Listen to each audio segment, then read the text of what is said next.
What if I told you that one ordinary morning in the late 1950s, off the sunny, tourist-filled coast of Miami Beach, a man descended into the water and came face to face with something so strange, so otherworldly, that it could have been ripped straight out of a nightmare.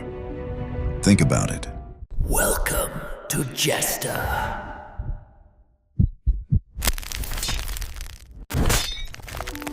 We imagine Miami in the 1950s as glamorous postcards of palm trees swaying in the warm breeze, families enjoying the beach, neon lights glowing after sunset, and the promise of endless summer. It was, and still is, one of America's playgrounds, where people from across the world came searching for leisure, beauty, and escape. But beneath the surface of those turquoise waters, something far less comforting may have been lurking. This story is not about sharks, dolphins, or even the occasional barracuda. No, what one diver claimed to see on March 11th, 1959 belongs in a completely different category of legend. A colossal, lobster-like creature with enormous eyes and menacing claws, crawling out of a black underwater cave. A creature that some later whispered might be a living fossil, a survivor from an age when giant sea scorpions ruled the oceans. Now, let me ask you, do you believe the oceans are fully mapped? Do you believe we've discovered every creature that swims, crawls, or hides beneath the waves? Because here's the truth, scientists estimate that more than 80% of Earth's oceans remain unexplored. That's billions of cubic miles of dark, pressurized mystery. And if 80% is still out there, untouched, unknown, who's to say that Bob's encounter in 1959 was impossible? The man at the center of this story was not an adventurer seeking fame, nor a conspiracy theorist chasing stories of monsters. He was a working diver, a guide who showed tourists the wonders beneath Miami's warm waters. He wasn't looking for trouble, yet one dive changed everything. His claim ignited whispers across Florida and beyond, drawing attention from aquariums, fellow divers, and eventually the wider community of cryptozoology people fascinated by unidentified mysterious animals. And that term is crucial here. You've probably heard of UFOs, unidentified flying objects. Well, UMAs are their aquatic cousins, creatures that shouldn't exist, yet appear in the reports of ordinary people who swear they saw them with their own eyes. Some call them hallucinations, others call them folklore, but sometimes, just sometimes, these sightings force us to ask the question, what if, in this episode? We're going to dive literally and figuratively into the strange case of Miami's lobster giant, also known as Specs. We'll reconstruct what Bob claimed he saw that morning. We'll explore the failed expeditions that tried to capture the beast. We'll compare his description with known animals, from record-breaking lobsters to the horrifying Japanese spider crab. And we'll ask, could Bob have stumbled upon a living relic from prehistory? Or was it all a mistake, a trick of the light? A frightened imagination magnifying something ordinary into a monster? Before we get there, pause and think if you were descending through the clear blue waters of Miami, surrounded by schools of fish, sunlight scattering in golden shafts around you, and then, from the darkness of a cave, a massive creature the size of a grown man began to crawl toward you, eyes glowing, claws raised. What would you do? Would you stand your ground, or, like Bob, would you swim for your life? Stories like this hit a nerve because they force us to confront our relationship with the unknown. Modern life gives us the illusion of mastery. We have satellites circling the Earth, submarines diving into the Mariana Trench, drones exploring Mars. Yet here, right off the shore of one of America's busiest beaches, a single encounter suggests we still don't know what shares our planet with us. And maybe that's why the Miami lobster giant still fascinates? Because it's not just about one man's dive in 1959. It's about a question we can't seem to stop asking: what else is out there? As we begin this journey, I invite you to keep your mind open, your skepticism sharp, and your imagination alive. Some of what you're about to hear sounds unbelievable. But then again, so did the giant squid until scientists proved it was real. So did the coelacanth, a prehistoric fish thought to be extinct for 65 million years until fishermen pulled one up in 1938. So, is Specs just another tall tale? Or is it another coelacanth moment waiting to happen? Stick with me, because the deeper we go into this story, the harder it becomes to dismiss it as mere fantasy. Now, let's descend into the waters of 1959 Miami, where a routine dive turned into one of the strangest encounters ever recorded. It was the morning of March 11th, 1959. The Atlantic stretched out calm and blue, the kind of day that made tourists rush to the shore and locals proud to call Miami home. For diver Bob, this was supposed to be just another day at work. His job was simple, even enviable, guiding visitors through the underwater world, pointing out coral gardens, shimmering schools of fish, and the occasional lurking moray eel. He was a man who knew the sea, comfortable in its embrace. But that morning, the sea had something else planned for him. He strapped on his gear, checked his regulator, and slipped beneath the waves. The familiar silence of the underwater world wrapped around him, broken only by the rhythmic hiss of his breathing. Sunlight streamed down in golden shafts, dancing across the reef, illuminating colors that seemed almost unreal: purples, yellows, oranges blazing from corals, darting fish flashing like quicksilver. At about 10 meters deep, Bob noticed something unusual. Ahead of him, in the reef wall, was a large dark opening, a cave. He had been diving this area countless times, and yet he had never seen this particular gap. How could something so large, so obvious, have escaped his attention until now? Curiosity is a dangerous thing underwater, but for divers, it's irresistible. Bob drifted closer. The mouth of the cave was wide, its edges jagged like broken teeth. The water around it seemed cooler, heavier. He hovered at the entrance, tilting his headlamp forward, peering into the shadows. And then, something moved. At first, he thought it was seaweed caught in the current, but seaweed doesn't glint with reflected light. Seaweed doesn't emerge with deliberate, purposeful steps. Out of the darkness, a shape began to form, and Bob's heart slammed against his ribs. What crawled from that cave was unlike anything he had ever seen. It was a giant crustacean, nearly the length of his own body, around 6 feet. Its shell was plated and ridged, a grotesque armor, bristling with coarse hairs. 8 thick legs scraped against the rocky floor, each movement disturbingly slow and precise, lifting its bulk forward with terrifying confidence. Then he saw the eyes, 2 massive orbs, the size of baseballs, shone in the gloom. They didn't dart like a fish's eyes. They locked onto him cold, unwavering, intelligent. It wasn't just looking at him, it was measuring him. Bob froze. His bubbles escaped in a frantic rush. And then came the claws. 2 enormous pincers rose into view, curved and jagged, snapping shut with a sharp, echoing crack that vibrated through the water. It was a sound that made Bob's bones ache. Each movement of those claws screamed menace, warning him in no uncertain terms, "You are trespassing."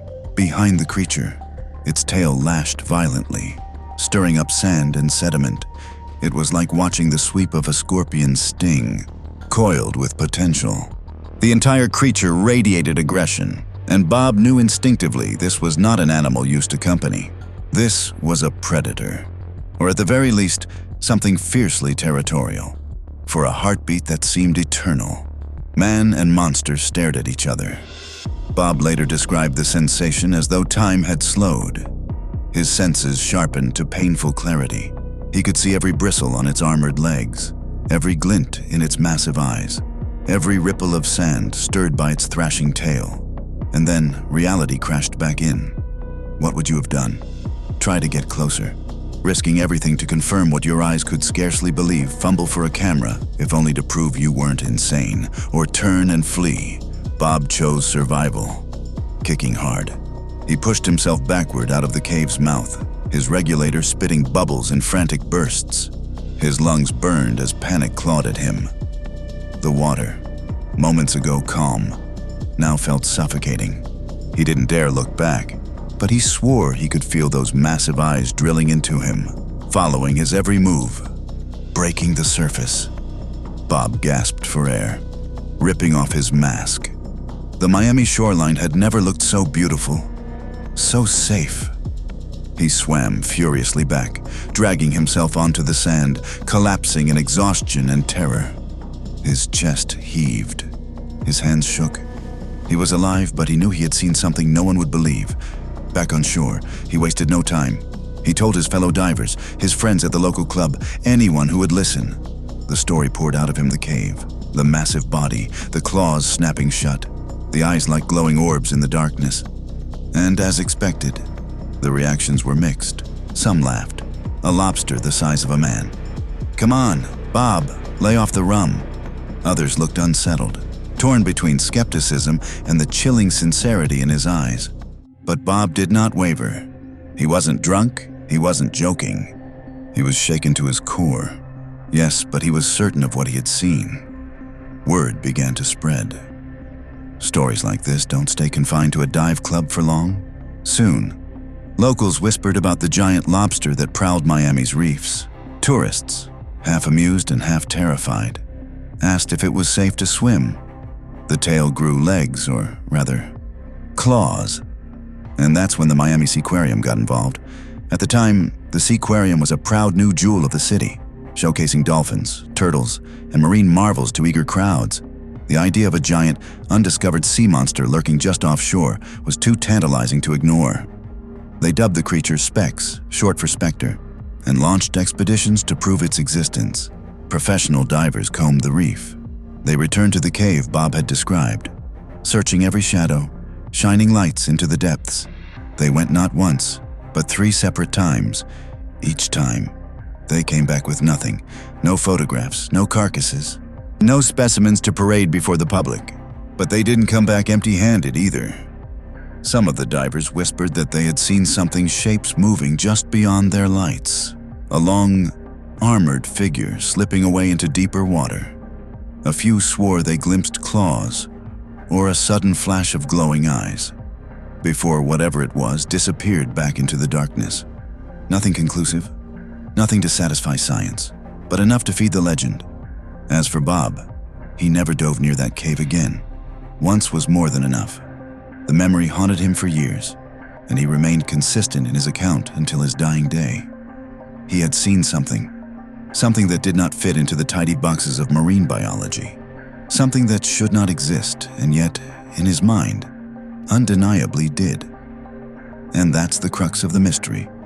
If Bob wasn't lying, if his terror was genuine, then what exactly did he see the Miami Seaquarium's expeditions were supposed to settle the matter once and for all?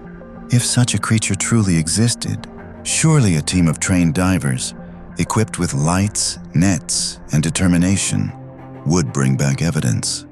After all, this wasn't a fishing tale told by a drunken sailor, it was the sworn account of a professional diver. Yet, despite 3 separate missions, the results were frustratingly inconclusive. The divers mapped the cave, searched nearby crevices, even baited the area in hopes of luring the creature out. Nothing. No giant lobster clawing its way into the open. No proof that would hold up under the scrutiny of science.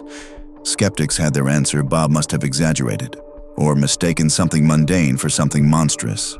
But whispers persisted, because while no one captured Specs, several divers returned pale, reluctant to share details, claiming they had seen movement in the dark. Some described a long shape darting just beyond the reach of their lights, vanishing as quickly as it appeared. Others swore they glimpsed eyeshine large, reflective orbs that disappeared the moment they focused on them. Of course, these testimonies were dismissed by the scientific community, but they added fuel to the fire. For every person who rolled their eyes at Bob's story, another leaned closer, intrigued by the possibility that something truly strange lurked just beneath Miami's shimmering waters. And Bob was not the only one to tell such a story. Over the years, divers across Florida and even beyond reported fleeting encounters with creatures that sounded suspiciously similar to Specs. Long-bodied, armored, with too many legs and uncomfortably intelligent eyes. None of them offered the level of detail Bob had. But the patterns were hard to ignore. Some said they saw enormous shadows moving near coral reefs, always at the edges of visibility. Others claimed to have been startled by glowing reflections in the dark, like the gaze of something watching from a crevice. And in every case, the creature vanished as soon as it was noticed, slipping deeper into the reef or into caverns too tight for divers to follow. It was almost as if these beings were deliberately avoiding contact, choosing to remain legends rather than specimens. But if these sightings were rare in Florida, they were not unique to North America. Across the icy waters of Greenland and Canada, tales circulated of another colossal crustacean, the colossal or Inuk sea creature described by Inuit fishermen. According to their stories, a monstrous, armored being lurked beneath the waves, feeding on seals and occasionally attacking fishing nets with terrifying strength. Some even claim to have lost fingers or hands to its claws, describing injuries too brutal to be caused by any ordinary fish. The parallels were striking. In both cases, the creature was described as long-bodied, armored, powerful, and elusive. In both cases, it was said to inhabit caves or crevices, emerging only rarely. And in both cases, the witnesses swore they weren't mistaken. They knew the sea, they knew what they saw. Cryptozoologists, the kind of researchers who investigate stories of Bigfoot, the Loch Ness Monster, or the Mokele Mbembe of Africa, were quick to classify specks as a UMA, an unidentified mysterious animal, much like UFOs in the skies. UMAs represented the mysteries of the oceans, creatures that defied classification and hinted at how little humanity truly understood of its own planet. It's easy to laugh at such stories. A giant lobster in Miami, really. But then again, the history of science is filled with examples of animals once dismissed as legend, only to later be proven real. Sailors' tales of the giant squid, for instance, were ridiculed for centuries until scientists captured one on film, proving it was not a myth but a genuine leviathan of the deep. The coelacanth, thought extinct for 65 million years, shocked the world when fishermen pulled one up in 1938. Could specks be another example, a living relic from the past? Hiding in plain sight, the case was never closed. Even as the Seaquarium abandoned its search and scientists turned their attention elsewhere, the legend lived on. Bob's story circulated among divers like an unspoken warning: don't stray too close to the caves. Tourists whispered about the Miami lobster monster as they peered nervously into the waves. And every so often, another diver, another fisherman, another ordinary witness would step forward with a claim that kept the story alive. They hadn't seen a shark, or a turtle, or a fish. They had seen something else. Something that didn't belong. So what do you think? Are all these witnesses liars, hallucinating victims of shadows and fear? Or is there something real? Something still waiting? Hidden in the dark places we rarely dare to look when people hear a story like Bob's. The first instinct is to search for an explanation. Surely he must have mistaken a known animal for a monster. Right, after all, the ocean is full of strange creatures that, under the right conditions, can appear far more terrifying than they really are. The most common suggestion was that Bob encountered an unusually large lobster. Lobsters in Florida waters rarely grow beyond 2 feet, but record specimens around the world have stretched up to 60 centimeters, about 2 feet long. Impressive, yes, but nowhere near the 6-foot giant Bob described. Could a lobster really reach human size? If it could, we would likely have more evidence by now: photographs, carcasses, or at least consistent sightings. Others propose the Japanese spider crab, one of the largest arthropods on Earth, boasting a leg span of up to 4 meters, over 13 feet. When spread out, they look monstrous, but their bodies are relatively small, and they live in deep waters around Japan, not the shallow reefs of Florida. To place one in Miami would require a leap of imagination almost greater than believing in specks itself. And then came the most tantalizing theory, a survivor from prehistory. Over 400 million years ago, the oceans were ruled by sea scorpions, or eurypterids. Some species grew longer than a grown man, armored predators with massive pincers and powerful limbs. They were apex hunters long before sharks. Officially, they vanished in the Great Extinction of the Permian era, some 250 million years ago. But what if one lineage survived in the dark corners of the ocean, evolving, adapting, waiting? The problem, of course, is evidence. There is none, no fossils after their extinction, no captured specimens, nothing but whispers. And yet, The ocean has surprised us before. The coelacanth, thought extinct for 65 million years, was found alive in 1938. If one living fossil could emerge from the depths, why not another so? What do you think was Specs, a colossal lobster? A misplaced crab? A relic of the ancient seas, or something else entirely? So here we are, more than 60 years after that morning dive in 1959. Bob is gone. The Seaquarium expeditions have long ended, and still no one has brought back a specimen of Specs. Science demands evidence, and without it, the story remains a mystery, an odd tale from a frightened diver, preserved only in words. And yet, the ocean reminds us daily how little we truly know. Every year, researchers discover hundreds of new species, from glowing fish in the abyss to jellyfish that look like alien spacecraft. If such creatures can remain hidden until now, is it really so impossible that something larger, older, and stranger might still be out there? Maybe Specs was just a trick of fear, shadows turned into monsters by a diver's panicked mind. Or maybe, just maybe, it was a glimpse into a world we've barely begun to explore. So I leave the question with you. What do you believe? Was Bob a man who saw the impossible, or a storyteller who gave Miami one of its greatest mysteries? If you enjoyed this journey, don't forget to subscribe, leave a comment with your thoughts, and share this video with friends who love a good mystery. Because the ocean still holds secrets, and perhaps, one day, Specs will rise from the depths again.